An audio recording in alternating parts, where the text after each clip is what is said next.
El misterio de la esvástica hiperbórea y las 3 runas increadas, la runa Agal, la runa Sieg y la runa Tir. Nimrod de Rosario sobre las runas increadas afirma: las runas no son signos arquetípicos. Las runas son signos increados, aunque son interpretadas como arquetipos al ser percibidas por el sujeto racional. Están afirmadas en el contexto axiológico de las superestructuras culturales e incorporadas como objetos culturales, por lo tanto, pueden ser interpretadas por el espíritu iniciado hiperbóreo de forma arquetípica o de forma noológica, según cómo se percibida, afirma Nimrod. Si es a través del sujeto racional, su comprensión será como signo arquetípico, semántica y semiótica; si es percibida por el yo despierto, su comprensión es gnóstica. El estudio de las runas increadas es propiedad exclusiva de una ciencia denominada rúnica noológica de la sabiduría hiperbórea, y es muy importante aclarar que solo los espíritus de fuego, siddhas e iniciados hiperbóreos están en disposición de alcanzar su total comprensión. El análisis de las runas va más allá de lo metafísico, más allá de lo arquetípico, al revelar las runas increadas los signos que proceden del espíritu cautivo, es decir, los signos que constituyen el símbolo del origen. Para realizar el análisis rúnico, se siguen unas pautas que revelen el grado de deformación cultural del signo rúnico con respecto a su forma original. He de aclarar, para no generar confusión, que en las runas, por ser signos increados, no existe contexto significativo posible. Por lo que hay que admitir, que sin contexto significativo no hay relación posible, es decir, que las runas no están en absoluto relacionadas entre sí, ni es posible concebir una conexión entre ellas. No obstante, existen signos rúnicos representativos de las runas increadas que sí pueden ser conectados entre sí, mas los signos rúnicos sí son arquetipos, y por eso es posible su interconexión. Las runas increadas, por el contrario, están fuera de la lógica consciente, no pueden ser aprehendidas ni relacionadas por el sujeto anímico. Solo el yo, reflejo del espíritu increado, puede coincidir gracias a su predisposición gnóstica con las runas increadas. Por lo tanto, he aquí un principio que es a su vez el misterio del origen. Si el yo percibe las runas increadas, se percibe a sí mismo, porque esto es así. Precisamente porque las runas increadas, como el Virya, participan del infinito actual, de ahí que las runas increadas se reafirmen en 16 éxtasis rúnicos. Fuera de esta experiencia, las runas no pueden ser relacionadas entre sí, precisamente porque las runas increadas están ilimitadas por el infinito actual. Las runas increadas poseen significados absolutos, indeterminados e ilimitados, significados existentes por sí mismos que no requieren de la participación exterior para afectarlos. La runa es todo el significado posible, en efecto, revela todo el conocimiento durante el éxtasis rúnico, o lo que es lo mismo y más claro, no queda nada por conocer fuera de la runa. Con todo esto dicho, surge una pregunta: ¿cómo puede existir una pluralidad de runas increadas, si en el éxtasis de una runa puede experimentarse todo el significado posible, dado que su significado es absoluto? La respuesta se puede sintetizar como sigue: la ignorancia de las runas increadas constituye su pluralidad y relatividad infinita, la gnosis de una runa increada constituye el éxtasis del significado absoluto. La runa increada es toda la verdad y la libertad del Virya. Para comprender este principio es necesario establecer qué excluye y qué incluye el mismo. Lo que excluye es más que evidente: todo lo que no es la runa increada no es verdad; en consecuencia, todo lo que no es la runa increada es mentira, un engaño, una ilusión creada por el demiurgo. Para el hombre, la verdad del ente procede de los designios demiúrgicos, es decir, del ser para el hombre revelado a la razón y sintetizado en la estructura cultural como enlace. Esta verdad del hombre Pasu es diametralmente opuesta a la verdad del Virya, pues mientras la runa increada existe por sí misma, absoluta e infinita, la verdad del hombre Pasu, como toda mentira, debe ser sostenida por la férrea voluntad del demiurgo, sosteniendo y controlando la evolución del conjunto de entes seres del universo. Un universo íntegro es un engaño construido sobre los cimientos fundamentales de la demencial voluntad del Creador. Si esa voluntad de manifestarse se apagara por cualquier circunstancia, sobrevendría una hecatombe, y el universo entero se desplomaría en la nada, como toda mentira descubierta, algo así como un efecto dominó. La runa increada que se sostiene por sí misma es la verdad del Virya, y todo lo que no es la runa increada no es verdad, es una ilusión creada por el demiurgo. No obstante, la verdad del Virya solo se puede conocer durante el éxtasis rúnico, mientras que para conocer la verdad del hombre Pasu, solo se requiere una percepción sensorial del ente ser para que ésta se revele a la razón. En definitiva, durante el éxtasis rúnico, todo lo que el espíritu no es, de la runa increada es, y por la verdad, el espíritu sabe que es. De esto se deduce, que la verdad es posible experimentarla por el yo en el éxtasis rúnico, incluso estando cautivo. Por otra parte, y de forma contraria, si no se conoce la verdad, no hay libertad posible del espíritu. Solo el dominio de la verdad del Virya asegura el regreso al origen, solo la verdad permite conocer lo que ella forma parte del misterio de Amort, una trampa que motivó la caída y el encadenamiento de los espíritus increados no es ir rechazarlo, tomando distancia del gran engaño. Sin la verdad, el Virya será engañado por el secreto de Maya, la ilusión de lo real, y acabará por ser arrinconado en algún mundo extraño y lejano, sin posibilidad de regresar al origen, ni de abandonar el universo creado. Se puede afirmar que la libertad del espíritu, sin la verdad rúnica increada, es una proposición carente de significado, una mentira más.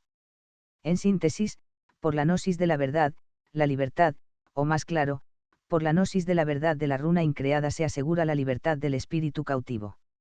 El espíritu increado, desde la reversión y el encadenamiento, solo puede conocer la verdad de la runa increada porque ella está más cerca del origen y en el origen. Más allá del origen, existe una realidad que escapa a la comprensión del espíritu revertido, allí está la realidad del verdadero Dios de los espíritus increados, el Dios incognoscible, al que no es posible conocer estando el espíritu revertido y cautivo. Sin embargo, las runas increadas proceden de la realidad del verdadero Dios, por lo que es muy posible que el Dios incognoscible esté incluido en la verdad del Virya. Por lo tanto, en ese caso, el espíritu puede reclamar su manifestación durante el éxtasis rúnico, pero solo puede manifestarse de forma volitiva voluntad. Por este motivo no es posible conocerlo, sino experimentar la acción de su fuerza, una fuerza volitiva que el yo consume para reforzar su propia esencia volitiva que le permite concretar su liberación. No obstante, la presencia transmutadora de esa fuerza solo se puede manifestar al Virya que exprese una actitud graciosa luciférica, que significa estar en posesión del mensaje carismático del Graal de Cristos Lucifer, el enviado el Hijo, para el luciferismo de sangre del Dios incognoscible, y de haberse alineado carismáticamente en sus bandos guerreros. En este profundo análisis que realiza Nimrod de Rosario sobre la verdad de las runas increadas, hemos resaltado el último párrafo. Es fundamental comprender que las runas son fuerzas volitivas que participan del espíritu del Virya, provienen de su yo infinito, por ello ingresaremos al estudio de los símbolos eternos, primero a sus signos arquetípicos, los cuales representan semióticamente el poder de las runas increadas. Los libros de cristal de Agartha afirman el símbolo sagrado del Virya Estirodingibur. Con este símbolo sagrado, el Virya resuelve el secreto del laberinto e ingresa a la runa Odal, Arémona iniciático Tirodal. El Virya individuado en su yo verdadero, se afirma en la columna noológica Tau de la sagrada runa Tirodal, recibe la primera iniciación hiperbórea, es voluntad absoluta. En la segunda iniciación hiperbórea, el Virya, en su castillo sagrado protector Tirodal, es armado como caballero Tirodal, recibe la espada de Botán y el tridente de Neptuno, armas de guerra con las cuales construye su torre, transforma su runa Tirodal en la conducente y guerrera runa Tirodal de la victoria. Su yo verdadero, voluntad absoluta, resigna su yo psicológico, se apropia de sus fuerzas y se vincula carismáticamente con su yo infinito, incorpora a su yo un valor infinito, poder que le permite ser un guerrero de lo eterno. El Virya, voluntad absoluta, es por la gracia de las runas increadas, valor infinito, se arma para luchar por lo eterno, por liberar a sus camaradas del signo del dolor. Este poder proveniente de lo eterno transmuta las fuerzas volitivas en puro valor infinito, con el cual puede acortar la distancia que lo separa del Selbst. Esta aproximación al polo infinito, le permite al Virya sentir en su sangre pura los éxtasis rúnicos de las 13 runas arquetípicas, el aporte de voluntad increada a la esencia volitiva del yo verdadero, fuerzas que lo preparan espiritualmente para sentir en su sangre el éntasis rúnico de las 3 runas increadas, el aporte de valor infinito a la voluntad del yo verdadero. En los éntasis rúnicos de las runas increadas Agal, Siegite YR, sus fuerzas noológicas dotan al Virya del poder del Bril. Con este poder, que es análogo a la fuerza de 1000 ciclones, el Virya desintegra su yo psicológico. Comprender la verdad eterna de las runas increadas es sentir espiritualmente sus fuerzas noológicas Bril, ellas ingresan en la sangre del yo verdadero, transmutando su voluntad en puro valor absoluto. El Virya, voluntad verdadera, es ahora valor infinito, su yo verdadero se situó por la individuación absoluta de su voluntad egoica en su yo infinito, accediendo al Selbst, al puente noológico que lo transitúa en el octógono tau de la increada runa gal de los Siddhas de Agartha, tema que desarrollamos en capítulo 3. El Virya, en la primera iniciación hiperbórea, voluntad absoluta, desintegra el laberinto interior, en la segunda iniciación hiperbórea, valor infinito, se arma con el poder del Bril Coraz Abril de los guerreros atlantes hiperbóreos y con las armas rúnicas, las tres runas increadas, con las cuales disgrega el laberinto exterior.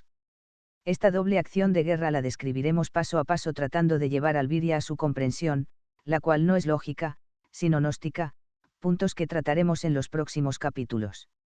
El Virya caballero Tirodal es un Virya berserk, ha transmutado su voluntad en puro valor infinito, posee la fuerza y el poder para purificar su sangre e incorporar en ella al signo del origen, para ser como un Siddha berserk, libre en el origen.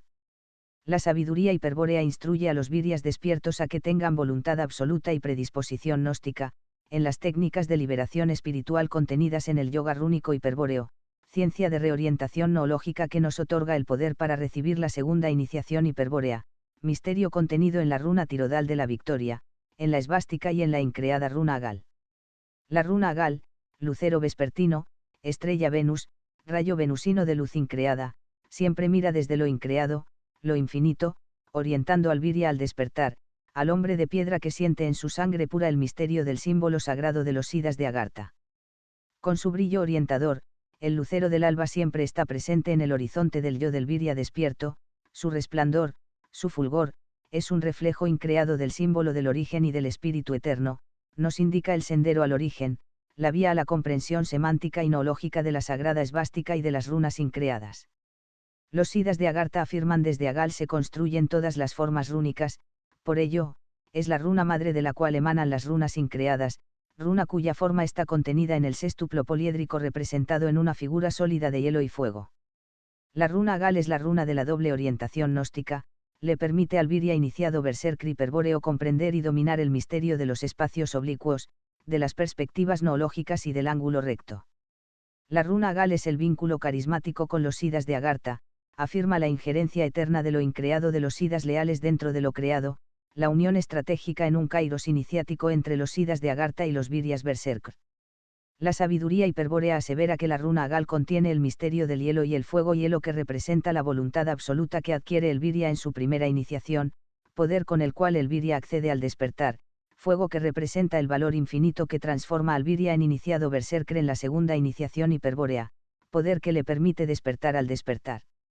La runa Agal es el puente metafísico al misterio del símbolo del origen, su manifestación es sostenida por los Siddhas de Agartha y por la voluntad guerrera, heroica de los Viryas berserk.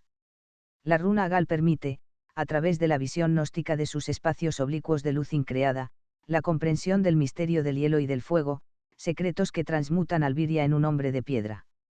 La runa Agal, madre de la guerra de los Siddhas de Agartha, se construye con dos runas TYAR, runa de la guerra, una TYAR descendente escalera infinita, rayo venusino de los Siddhas de Agartha y otra TYAR ascendente escalera caracole infinita de los Viryas berserk, encontrándose ambas runas en los vértices de sus ángulos, creando el puente noológico, el vínculo carismático entre los Siddhas leales y los Viryas berserk. La runa increada Agal es el puente noológico por donde se manifiesta el misterio del ángulo recto, el secreto de la intersección de los planos y de los espacios oblicuos. El yoga rúnico hiperbóreo afirma de la runa Agal, runa del hielo y del fuego, emana la runa increada TYAR, runa de la guerra, y de ella se desprende la runa Sieg, runa del rayo. Con ella se comprende la sagrada esvástica hiperbórea, runa del tiempo y la muerte. La runa Agal brilla en el firmamento como la estrella Venus, iluminando la noche oscura de terror infinito, brillo luciférico que indica la presencia del Graal en el mundo, y por el Graal siempre el Virya podrá despertar al despertar. De ella emana un rayo verde de luz increada que rasgó en 1000 partes el tiempo, abriendo un espacio eterno por donde ingresó la piedra meteórica de hielo y fuego, incrustando para siempre el Graal, eternamente en la creación. Rayo de luz verde caído del cielo que golpea como una piedra meteórica la voluntad del Virya, desintegrando su ilusión, con el golpe que es asentado con el martillo de Thor sobre el yo del Virya. Los Siddhas de Agartha le otorgan las armas para despertar, ellos insuflan en su espíritu el poder del hielo y el fuego, con el cual enfrían su cálido corazón, su vida humana. El Virya se transforma por la comprensión de la verdad de las runas increadas, en un hombre de piedra, ser de la guerra que comprende el verbo de los Siddhas Agartha, su misión y su acción de liberación. ¿Qué no se ha dicho sobre la esvástica? ¿Cuántos tomos se han escrito definiendo erróneamente su verdad? Únicamente el Virya Berserk, en su segunda iniciación hiperbórea, accede a la comprensión noológica de la sagrada esvástica. Los libros de cristal afirman el símbolo del origen se manifiesta desde lo increado, es la eterna imagen de la piedra caída de la corona de Cristos Lucifer, de Nabután, piedra que golpea el yo del Virya, despierta el recuerdo en su sangre del Graal, la comprensión del porqué del descenso al mundo de Nabután, Apolo, Botán, de los guerreros hiperbóreos. El Virya debe recordar que gracias a la acción de guerra de Nabután, llamado también Apolo o Botán, su ingreso al mundo del dolor permitió plasmar definitivamente el misterio del signo del origen, romper la tija de la Kala Chakra, signo que hoy nos permite recordar, y resignar el signo del dolor. Nabután grabó eternamente en piedra y fuego las runas increadas, de ellas se deriva la sagrada esvástica, signo increado representado en el secreto de la piedra tallada y en el arte de forjar armas de guerra, y significado en los símbolos hiperbóreos de la torre de Nimrod, el cazador rey Casita, las torres construidas en los castillos de la Edad Media, ejemplo de ellas son Castel del Monte de Federico II con sus 8 torres, la torre construida en el castillo de Wewelsburg por los SS. etc. Y del caballo secreto del caballo de Troya. Del signo del origen emerge la esvástica hiperbórea, cuando su poder se manifiesta en lo creado, tiene la propiedad de acelerar las macroestructuras, misterio que solo comprende el doble iniciado hiperbóreo. Este signo eterno proyecta el doble movimiento estratégico contenido en el poder de la esvástica hiperbórea. El primer movimiento, espiralado, descendente, centrífugo, evolutivo, crea la escalera caracol, los sistemas reales artificiales que tienen el poder de impulsar las macroestructuras al Mahapralaya, impulsando la creación a su destrucción. El segundo movimiento, rectilíneo, ascendente, centrípeto, crea la escalera infinita, los puentes noológicos, proyectando las estrategias psicosociales. De los pontífices hiperbóreos políticas, arquitectónicas y guerreras hiperbóreas al origen. La esvástica, runa del tiempo y de la muerte, es el sagrado símbolo al cual tanto temen los siddhas traidores, porque instituye la aparición del principio en el fin de los tiempos. Esta esvástica hiperbórea indudablemente tiene el poder de modificar el tiempo, rompiendo los designios y los arquetipos estructurados en el tiempo del macrocosmos, acelerando su espacio-tiempo, conduciendo a los designios de los entes a la entelequia, mas es importante comprender que tal desplazamiento no persigue el fin de las entelequias, sino todo lo contrario, su destrucción. Debemos reconocer, que únicamente esta esvástica hiperbórea actúa cuando emerge con la oblicua esvástica hiperbórea. La esvástica destrógira o levógira es la manifestación creada, arquetípica de la esvástica hiperbórea, signo increado que cuando se manifiesta, ingresa en el mundo lo increado de las runas Agal, Sieg y la runa TYR. Esta esvástica hiperbórea inclinada permite la emergencia de los espacios oblicuos, la visión de las runas increadas y de sus 3 vías gnósticas. Esta esvástica es la runa de la muerte y de la liberación, afirma en el mundo espacios de significación donde se manifiesta el secreto de la lengua de los pájaros, el misterio de la piedra tallada, y el arte de forjar armas de guerra.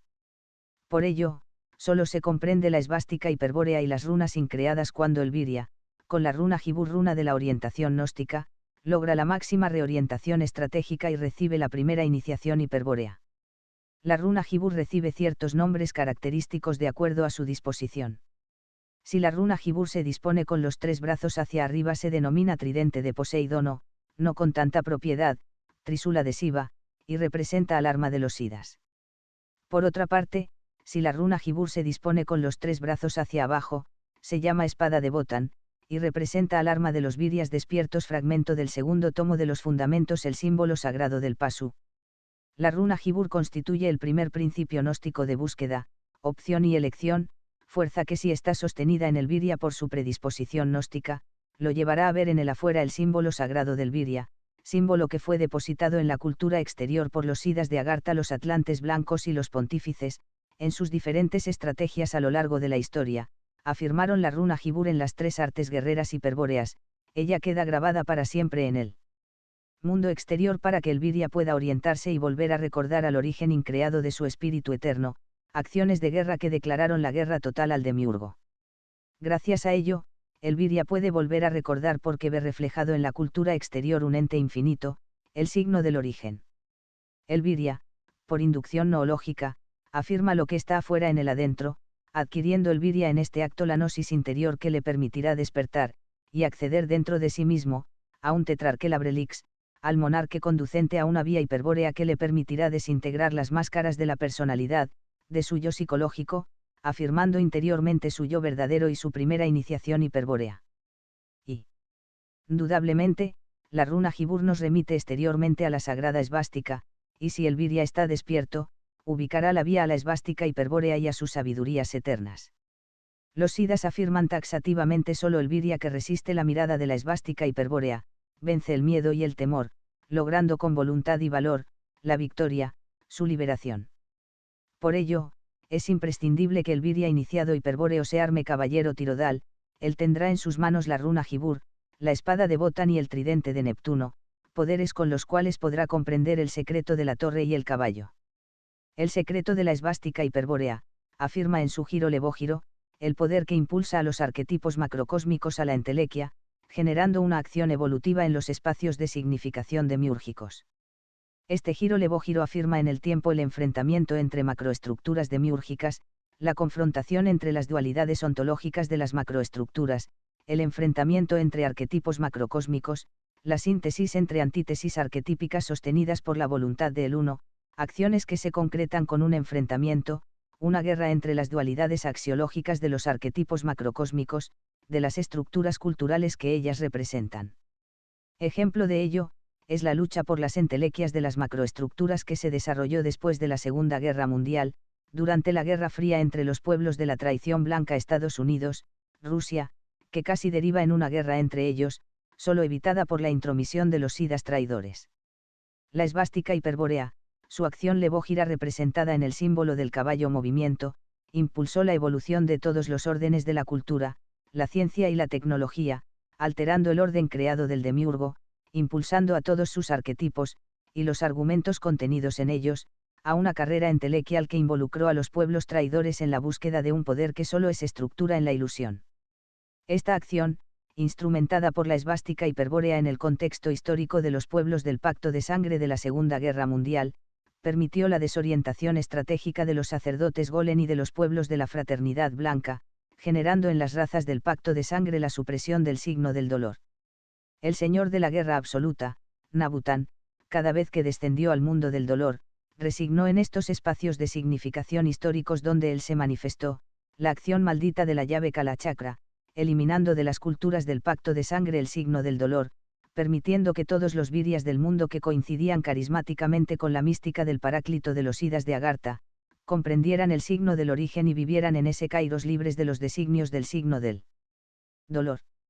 Esto permitió instituir un tiempo increado en Alemania, su sangre y suelo fueron cercados por la acción de la esvástica hiperbórea, cerco estratégico espacio vital que permitió incorporar las fuerzas noológicas de las tres runas increadas, transmutar esta raza y prepararla para su acción histórica de guerra contra los pueblos del pacto cultural. Acción de guerra que cumplieron con el máximo honor. Todo esto fue el producto de una operación que se ejecutó con la aparición de la esvástica, y siempre que se manifestaron en el mundo sus acciones levógiras, se inscribieron en la modificación del tiempo, y las destrógiras, en la emergencia de la guerra y de la liberación. La esvástica hiperbórea, su giro, afirma los espacios oblicuos donde se comprende el símbolo de la torre, símbolo que representa la escalera caracole infinita, y el símbolo del caballo, símbolo que representa el movimiento y desplazamiento estratégico del Virya en su acción de liberación. La comprensión estratégica de ambos símbolos permite la visión del Graal y el signo del origen. La esvástica hiperbórea, su giro, permite que el Virya despierto se remonte en el tiempo hacia un pasado, hacia el principio de la guerra esencial primer tetrarque, origen de su encadenamiento, al descenso al mundo de las razas hiperbóreas, y comprenda con su facultad de anamnesia estos registros culturales históricos, tema profundamente analizado en la novela mágica El misterio de Belicena Vilcay en el tomo y de los libros de cristal de Agartha.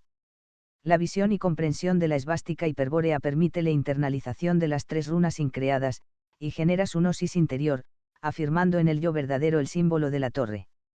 El símbolo de la torre representa internamente su escalera caracol, sistema real que le permite ascender internamente, situarse en una perspectiva superior desde la cual poder aislarse castillo odal, y con su gnosis interior dominar el sujeto consciente, atalaya que le otorga su máxima verticalidad y el ingreso, a través del secreto del ángulo recto, a su opidium interior, aremon atirodal, apoyándose en su columna, en el punto tau.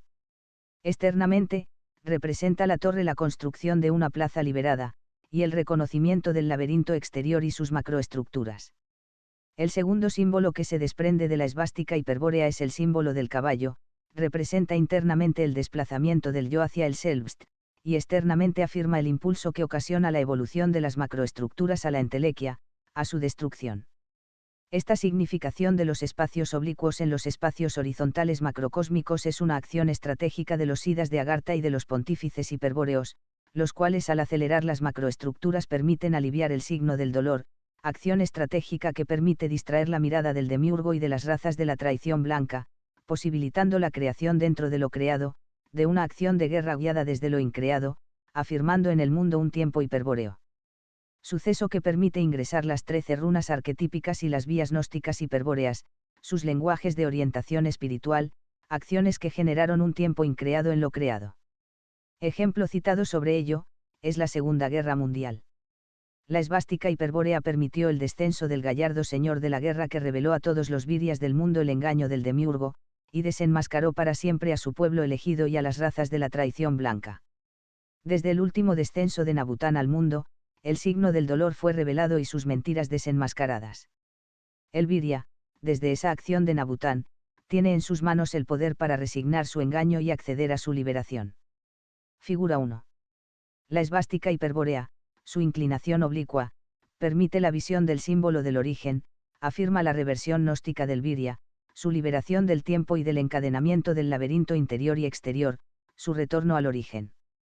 Es importante distinguir la necesidad de ver el doble giro en la esvástica, su significación semiótica como signo arquetípico representa el movimiento del laberinto interior y exterior. Su manifestación metafísica describe su oblicuidad, un sentido al pasado, al origen. Mas para seguir definiendo este signo increado, la esvástica oblicua hiperbórea, deberemos ingresar a las manifestaciones culturales que sobre este signo increado se construyeron arquetípicamente. Si observamos la siguiente figura, vemos dos esvásticas manifestadas, una representada en el símbolo de la esvástica levógira y la otra en el símbolo de la esvástica destrógira, símbolos que representan el laberinto interior levógira y el laberinto exterior destrógira. Ambas esvásticas, si bien sus formas rectilíneas no padecen de deformación rúnica, sus diferentes manifestaciones instituyen una falsa realidad metafísica, no se percibe en ninguna de ellas el signo del origen, ambas inscriben en su signo lo estático, la estabilidad del laberinto, carecen de movimiento o inscriben un equilibrio estable. La división de este signo increado, cuando está degrado, mutilado, dividido en dos esvásticas, una levógira y otra destrógira, representan sus símbolos el laberinto exterior del macrocosmos y el laberinto interior del microcosmos. Por ello, estas dos esvásticas y sus formas semióticas no poseen el signo del origen porque de él se deriva la esvástica hiperbórea, signo que nos reorienta estratégicamente al pasado a sentir en la sangre pura la nostalgia del origen. En cambio, estos dos signos arquetípicos su verdades metafísicas afirman el tiempo, la esvástica destrógira el espacio-tiempo trascendente conciencia inmanente del demiurgo, sus referencias semióticas afirman la evolución del tiempo y del espacio hacia el futuro, hacia las entelequias de las macroestructuras, de los aspectos del uno. Sus morfologías estructurales, si bien no han sido deformadas, sus formas semióticas están determinadas por la cuadratura mandálica, la destrógira, giro como las agujas del reloj, a la derecha afirma cuadrangularidad de la esfera de sombra macrocósmica, los 4 puntos cardinales, las 4 edades de la historia, los 4 elementos, las 4 rotaciones de la Tierra, etc. La levógira, giro a la izquierda afirma la cuadrangularidad de la esfera de sombra del microcosmos, tiene un diferencia con la destrógira que su giro es hacia el pasado, mas ese pasado carece de movimiento, es simplemente una afirmación interna del tiempo inmanente del pasú, nos remite a su pasado arquetípico, al paraíso terrenal, a la paz interior, a la quietud del yo. Por ello esta esvástica levógira, si bien es más significativa y tiene una referencia gnóstica, afirma una vía gnóstica interior, que nos remite al pasado, mas la misma es una deformación semiótica de la esvática hiperbórea. Y Si observamos ambas esvásticas la encuadramos simbólicamente en un sentido unificado, se manifiesta su unidad, la dualidad ontológica del macrocosmos, la división del todo, día y noche, mañana y tarde, arriba y abajo, alto y bajo, masculino y femenino, bien y mal, Dios y el diablo, blanco y negro, etc. Es importante distinguir que entre un sustantivo y el otro existe una conjunción y un enlace óntico. Esto figura gramática afirma la unificación de la dualidad del macrocosmos y del microcosmos, en una singularidad absoluta. Representan ambas imágenes la relación de sentido cultural, el sincronismo entre el tiempo de Viria y el tiempo de mundo, la coincidencia arquetípica, entre el plano arquetípico designio caracol y serpiente macrocósmico representado por cuadratura ontológica de la esfera de sombra de la superestructura macrocósmica. El tiempo trascendente de Demiurgo, la entelequia de sus macroestructuras, el futuro entelquial de su creación. Análogo en el microcosmos al plano arquetípico es la memoria arquetípica, designio caracol y serpiente kundalini representada la cuadrangularidad ontológica de la esfera de sombra que rige las determinaciones morfológicas semánticas de la memoria arquetípica. Nimrod lo describe en el tomo 7. Estas dos esvásticas son deformaciones arquetípicas de la esvástica hiperbórea, signo cuya verdad metafísica se deriva del signo de origen y que nos remite su semiótica oblicua noológica, su verdad increada a la comprensión del símbolo del origen. Este signo, como todo signo, está construido arquetípicamente, su morfología estructural representa a dos construcciones semióticas rectilíneas, ambas esvásticas representan el laberinto interior y exterior. Si bien la esvástica su morfología semiótica infiere el signo del origen, fueron asimiladas y degradadas en múltiples formas y representaciones.